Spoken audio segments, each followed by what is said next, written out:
Inilah jalanku. Aku dan orang-orang yang mengikutiku mengajak kamu kepada Allah dengan hujah yang nyata. Hujah itu diri sendiri. Maha suci Allah dan aku tiada termasuk orang-orang yang musyrik. Quran Surat Yusuf 108. Bermula agama itu adalah mengenal Allah. Awaludin ma'rifatullah. Jadi puncaknya beragama itu syariat. Sebenarnya syariat diawali dengan ma'rifat. Jadi jangan terbalik. Jadi kalau ada orang ngomong benar dulu semain kau baru ma'rifat, nah itu yang bujang. Justru ma'rifat itulah awaludin ma'rifatullah. Harus mengenal dulu siapa yang disembah. Jadi tak ada sembah tidak pernah kita tahu siapa yang disembah, di mana yang disembah. Begitu sudah tahu yang disembah, baru bersyariat. Begitu sudah duduk di Sidratul Muntaha, baru menerima sholat, perintah sholat. Itu kan. Jadi prinsip orang benar dulu semayang, benar dulu agama kamu, baru belajar ma'rifat. Itu orang bukan. Cara mengenal Allah dengan 3 perkara. Yang pertama, kita mesti tahu akan tubuh, kita mesti tahu akan hati, kita mesti tahu akan nyawa.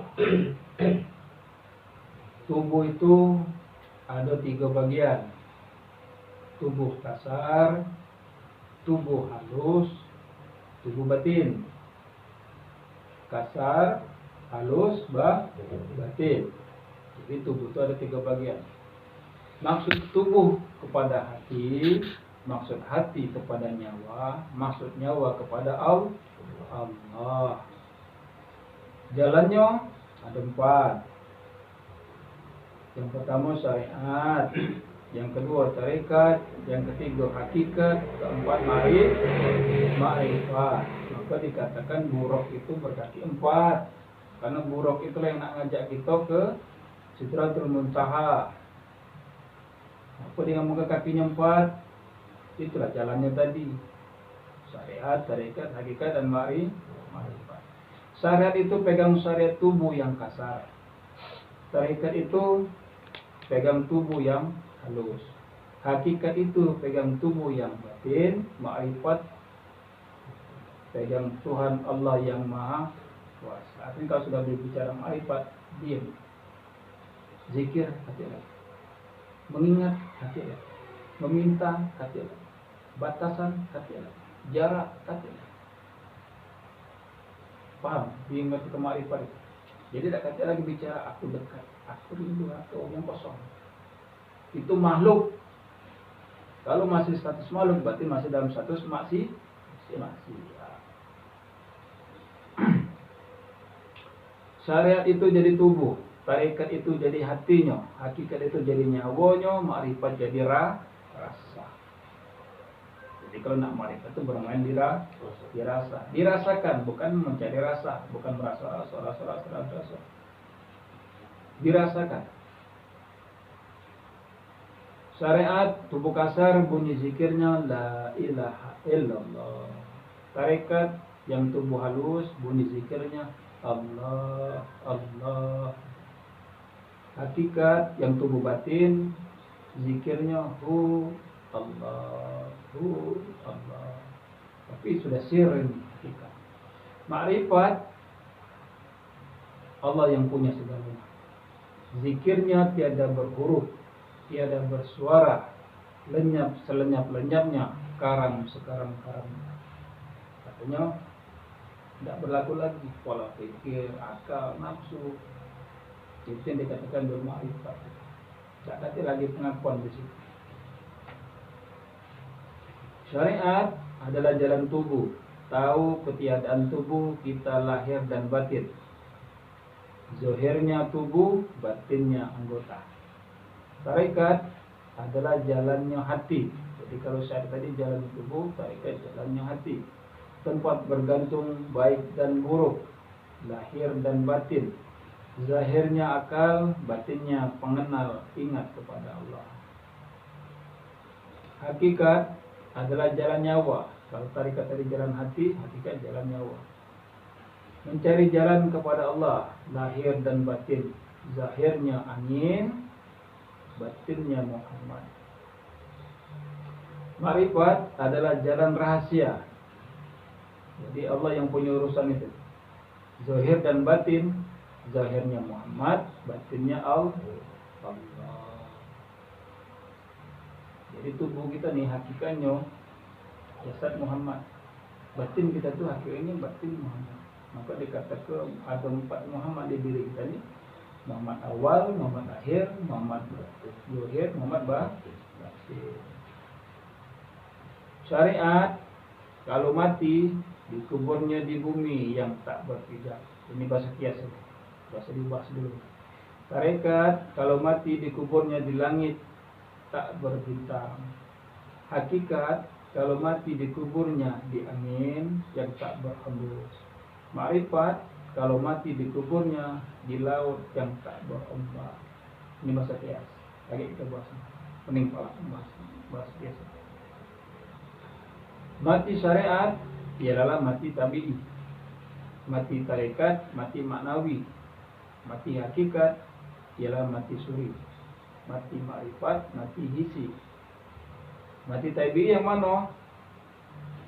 Mati tabi'i itu mati panca indera yang kelima. Lima panca indera ini mati.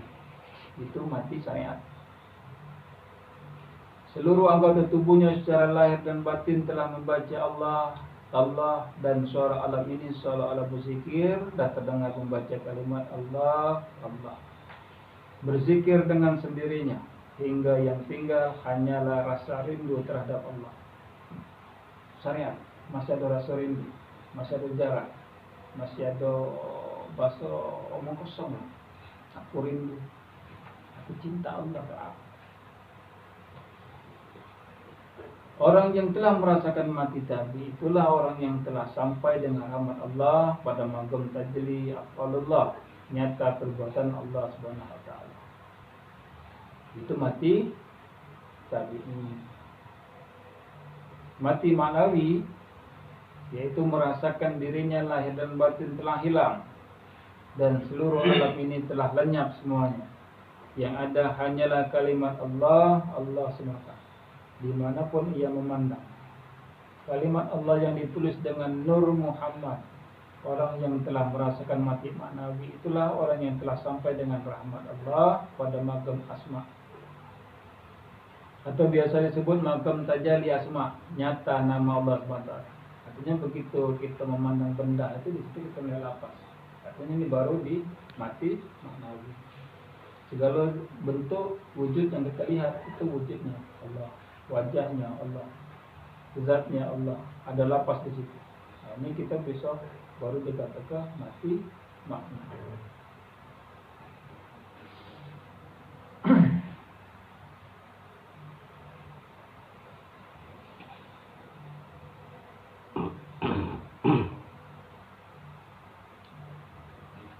Nama dengan yang punya nama tidak terpisahkan sedikit pun dengan nama Allah Subhanahu wa taala yang tidak memberi binasa di langit dan di bumi, dan dia mendengar lagi Maha mengetahui. Artinya Allah itu tidak memberi mudarat atau binasaan di langit dan di bumi. Nah, jadi jangan sekali-sekali beranggapan wong yang dapat musibah segala macam langsung menuduh Allah. Allah Maha Pengasih, Allah Maha Penyayang. Kenapa terjadi? Karena kamu yang mengkonsep, kamu yang mengundang itu. Aku seperti apa yang kamu perasakan, kata Allah. Itu bukti aku adil. Jadi jangan langsung menuduh Allah. Buntu nuduh Allah, susah nuduh Allah. Kemudian mati suri. Jadi maknawi ini mati suri. Mati suri yaitu di dalam perasaan orang itu telah lenyap segala warna, yang ada hanya nur semata, yakni nur Allah, nur zatullah, nur sifatullah, nur asma Allah, nur afalullah. Nur Muhammad, nur baginda Rasulullah, nur samawi, nur Allah, nur. Artinya nur di atas nur.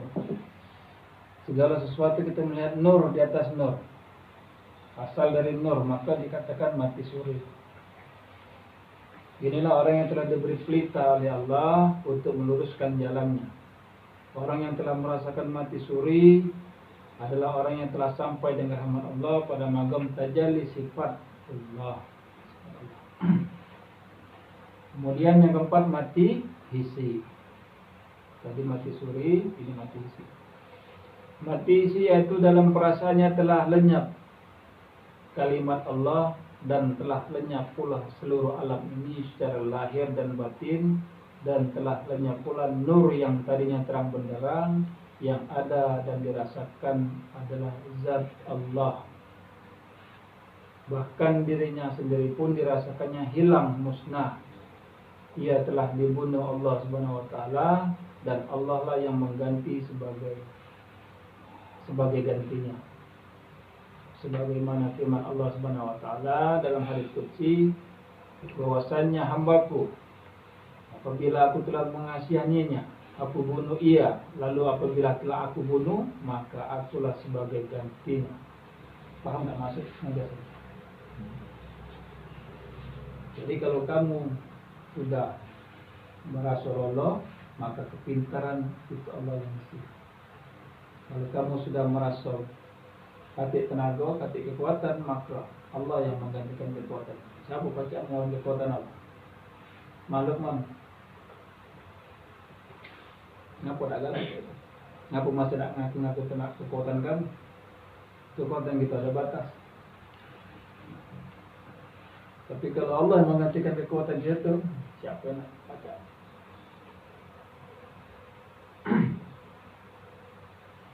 Langkahnya seolah-olah langkah Allah. Pendengarannya pendengaran Allah. Penglihatannya penglihatan Allah. Geraknya kehendak Allah. Perbuatannya perbuatan Allah. Orang-orang yang telah mendapat mati hisi, ia akan melihat Allah Subhanahu wa taala dalam rasanya. Maksudnya melihat Allah itu rasa, bukan mata zuhur, mata batin. Timur dan barat kepunyaan Allah Subhanahu wa taala. Kemana kamu menghadap, maka di sana ada wajah Allah. Al-Baqarah 115. Dialah Allah yang awal, dan dialah yang zahir, dan dialah Allah yang batin. An-Nisa 126. Orang yang telah merasakan mati hisi, itulah orang yang telah sampai dengan rahmat Allah pada makam tajalli zat. Masya Allah. Jadi tajalli itu ada 4, mulai dari tajalli af'al, tajalli asma, tajalli sifat, yang terakhir tajalli zat.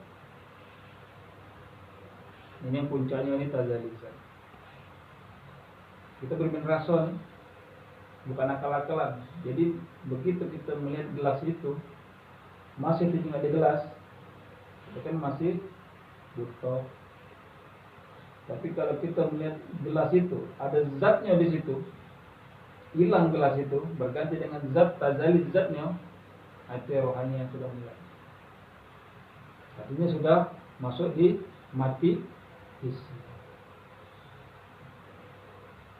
Ada suatu pasal yang dirahasiakan oleh hampir semua guru kepada si Salik karena suatu alasan yang tak masuk akal. Yang pertama, karena pintu guru musyrik itu tersembunyi. Jadi tidak bisa dan tidak boleh mengajarkannya asal-asalan. Jadi kita belajar ini bukan asal-asalan. Mana yang didapat itu jangan dianggap tidak penting. Apa yang terlisan ini penting. Balik dari sini digali. Dan yang disampaikan ini bukan asal-asalan.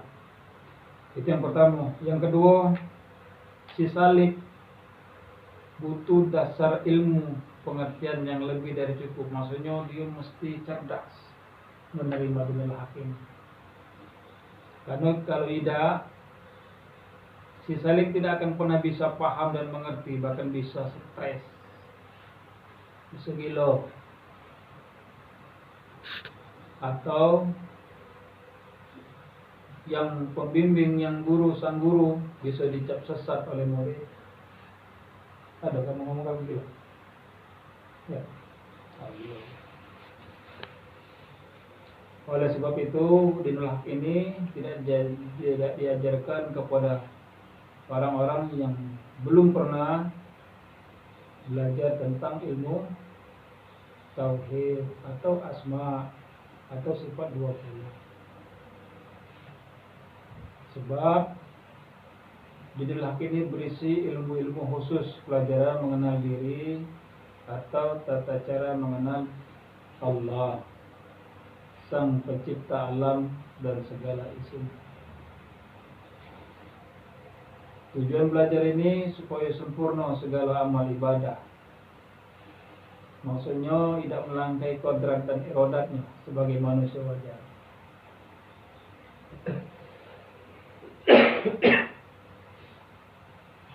Makanya di sini, khusus di rumah ini, kita belajarnya tidak ditutup-tutup, tidak dialeng-aleng, tidak dipilah-pilah. Karena jangan sampai ada timbul penasaran, ujung jenuh, ujung nanggung, ujung putus. Maka aku berinisiatif, apa yang ku paham, apa yang sudah terbuka di aku coba ku buka di kamu. Apa yang sudah ku jingok, ku coba transfer ke kamu. Ini loh yang ku jingok. Apa rohani apa yang sudah rasa aku pengen kamu rasa ke sini. Jangan. Karena kata guru-guru kita, dinul haq ini mengajarkan untuk selamat.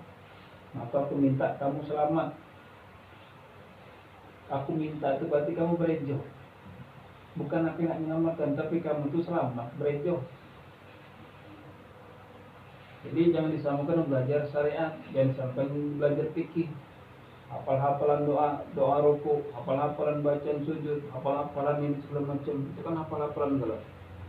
Itu cukup di fikih. Fikih itu pikiran itu budaya. Artinya kalau kamu belajar fikih, kamu belajar budaya Islam. Karena kita belajar dinul haq yang dibawa Rasulullah untuk bimbing ke jalan balik. Biar tahu jalan balik, buka dulu mata biar tahu jalan. Tahu siapa yang nak digari, siapa yang nak balik ke mana, lewat mana, kapan, sekarang. Kalau balik melalui kematian, lambat namanya, buta namanya. Kalau buta masuk rumah sakit, nah diterapi, apa istilah narkoba? Rehabilitas, masuk alam barzah, dibangkitkan, dihisab, siksa kubur, tanya kubur, rehabilitas, buta. Sudah tadi masuk hisab, ditanya segala macam, di mizan, ditimbang segala macam, ujung-ujungnya niti siratal mustaqim, ujung-ujungnya minta sama kali pula. Rehabilitas nama. Ngapa tak sembuh dari sekarang? Sebelum kematian melalui kepisahan dan jasad. Kalau tak tahu jalan, kan pelaki-laki. Tak motor, mobil, tak motor jalan kaki, aku tahu jalan. Kapan? Sekarang.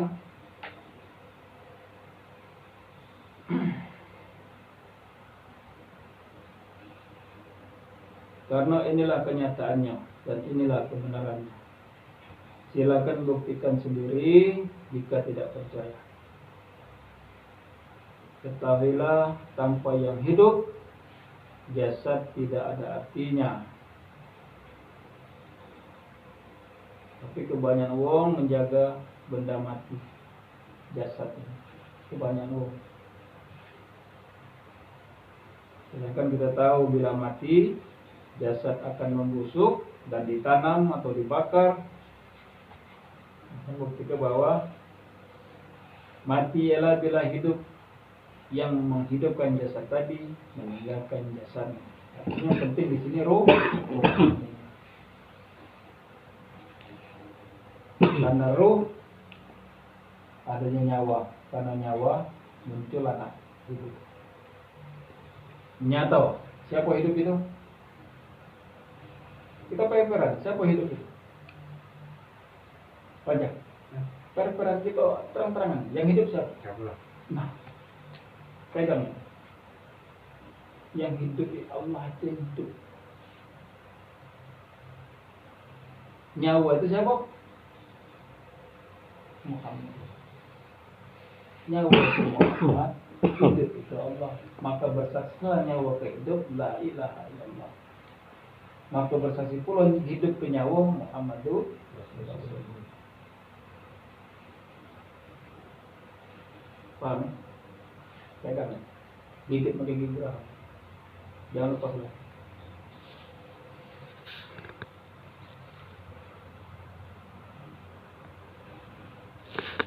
Kebanyakan manusia pada umumnya menganggap bahwa hidup di dunia ini hanyalah cukup makan, bergerak, mencari kemewahan, menyelesaikan kepentingan, mencukupi kebutuhan dan